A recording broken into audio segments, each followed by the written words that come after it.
မြန်မာလူမျိုးတွေကဖျားဘူးဆိုပြီးတော့သွားတာမှန်တော့စိုက်စီးရင်မှာပဲနော်တချို့ကဖျားနာတော့ဝတ်မှချရလားမသိဘူးညတော့အဖြစ်ဖျားဖူးလို့နာမည်တက်ထားတဲ့အရာတွေကဖျားတော့တချို့ရောက်ဖို့မပေါ်ဘူးနော်ဖျားရှိခိုးတာတို့ဘာတို့လုံးလဲလုံးမဟုတ်လုံးတယ်လူလည်းရှိတော့ရှိတာပေါ့နော်အများစုကတော့အပြော့လိုက်ကြတာဟိုကြည့်ဒီကြည့်လျှောက်ကြည့်ကြတယ်အဲ့ဒါနဲ့ပတ်သက်ပြီးတခါတော့ကမုံရွာဘက်ကိုသွားတရားဟောတယ်တရားဝဲကျင်းပတာကမုံရွာမြို့အလဲကဆူတော်မြစ်စီရီဖျားပရုံနဲ့မှာဖျားဝဲနဲ့မှာတရားဝဲကျင်းပအဲ့တော့တရားဝဲဟောပြီးတဲ့အခါကျတော့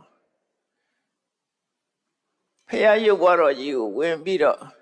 ဝတ်ချတော့အဲ့ရုပ်ဘွားတော်ရှိမှနိုင်ငံသားတယောက်တရားထိုင်နေတယ်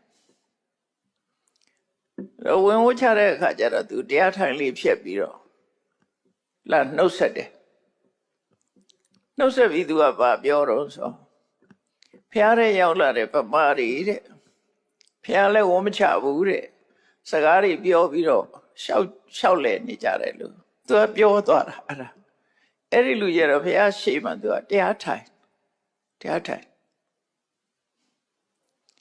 အမေရိကန်ကသူကတရားပြဆရာနောက်တော့သိရတယ်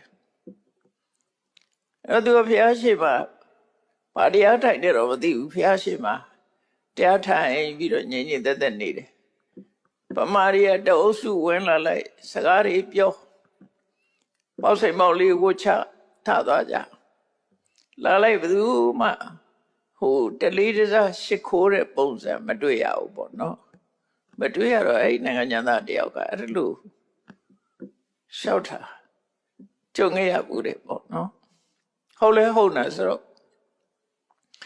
ဘာမှမပြောလိုက်ပါဘူးတကယ်တော့များသောအားဖြင့်ဗမာရီရဲ့လေ့ကျင့်ဖះเจ้าကနေထဲမှာရှောက်ကြည့်တယ်အခုခေတ်ကျတော့ဘာပိုးလာတော့ဆိုဖះရှိမှာ selfie ဆွဲတာပိုးလာသေးတယ်နော် selfie ဆွဲခြင်းလားတပ်ပုံရိုက်ခြင်းလားတဲ့အဲ့ဒါပြဿနာတစ်ခုကတိရိလင်္ကသွားဖះဖူးကြတဲ့ဖះဘူးတွေဖះရှိမှာဖះကိုကြောပေးပြီးထပ်ပုံရိုက်ရင်ဒီဟိုသားတွေကမကြိုက်ဘူးပြောတယ်အဲ့ဒါကြောင့်အဲ့လိုတတ်ဖို့မရိုက်ပါနဲ့လို့ဖះကိုနောက်ကထားပြီးပမာမှာတော့အဲ့ဒါထုံးစံလိုဖြစ်နေနော်ထုံးစံလိုဖြစ်နေသူတို့ကဖះကို background လုပ်ပြီးတော့တတ်ဖို့ရိုက်တာလုံးဝအရိုက်မခံမရိုက်ဖို့ပြောတယ်သူတို့အဲ့တော့ကြာတော့လေရိုးသွားတဲ့သဘောပေါ့နော်